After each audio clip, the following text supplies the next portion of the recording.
Aha turi ni mu rugo rwa Ntirwihabwa Theogene ruri mu mudugudu wa Kabazeyi, akagari ka Zinga, umurenge wa Munyaga, mu karere ka Rwamagana. Ntirwihabwa Theogene tumusanze yoza amasahani mu gihe umugore we Uwimana Chantal atonora igitoki cyo guteka. Uyu Ntirwihabwa Theogene yabwiye itangazamakuru rya Flash ko yahisemo kujya akora imirimo yo mu rugo nyuma yo gusanga umugore we ahura n'imvune zikomeye iyo yayikoze wenyine. Iyi mirimo impamvu naje gutekereza kuyikora, naje kureba nsanga abadamu ni abantu bagira imirimo myinshi kandi ibaye uyimuhariye yamugiraho ingaruka.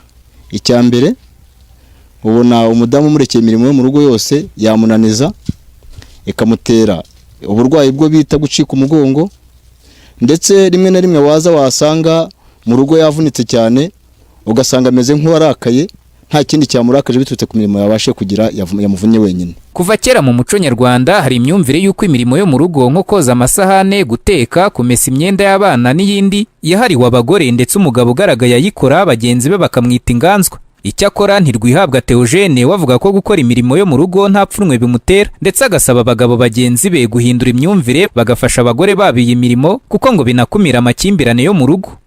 Nta soni bintera kuko naho babivuga ariko mbona nakoze imirimo yo mu rugo rwanjye, umudamu yorohewe akaba yakoze imirimo abashije nanjye nkaba namufashije, numva naho babivuga nge muri gihe biranshimisha, uwaba bivuga n'akazi ke byaba bimureba. Ubutumwa naho abagabo bafite ibitekerezo nk'ibyo, mbifuriza ko bakikuramo imyumvire nk'iyo ngiyo, kuko imyumvire nk'iyo ngiyo ingaruka zayo kenshi, kubera ko umudamu yakoze imirimo wenyine akavunika, umugabo yaza ugasanga yigize umutware, yaza agasanga umudamu yavunitse harimo ibyo atabashije gukora, kenshi yabimubajije akabimubaza n'umutima mubi bikurizamo intonganya. Uwimana Chantal, umugore wa Ntirwihabwa Theogene, avuga ko ubu yaruhutse imvune yaterwaga no gukora imirimo yo mu rugo wenyine, ndetse agashimira umugabo uyimufashamo. Hari igihe asanga nananiwe kubera ko mba naruhanyije n'abana, yabona nananiwe nawe akamfasha koza amasahane, akaba yatonora nk'igitoki, akaba yanyegereza n'ibikombe, akamfasha kuko arankunda kandi turumvikana. Mbifata nk'ibintu bisanzwe kubera ko uyu mugabo iyo aje agasanga abana banduhije cyangwa n'abandi bagiye ku ishuri, arareba agasanga bagiye ku ishuri n'abana barimo barandushya mu rugo, nubwo baba bari butungwe no ku ishuri, we akamfasha bo mu rugo tukabatunga kuko dufite utwana dutoya tutarajya ku ishuri. Minisiteri y'Uburinganire n'Iterambere ry'Umuryango Migeprof ivuga ko imirimo yo mu rugo ifatiye runini ubukungu bw'igihugu, bityo ko bitera igihombo mu gihe ikorwa na bamwe. Silas Ngayaboshya ni umuyobozi mukuru ushinzwe iterambere ry'uburinganire no kongerera umugore ubushobozi muri Migeprof.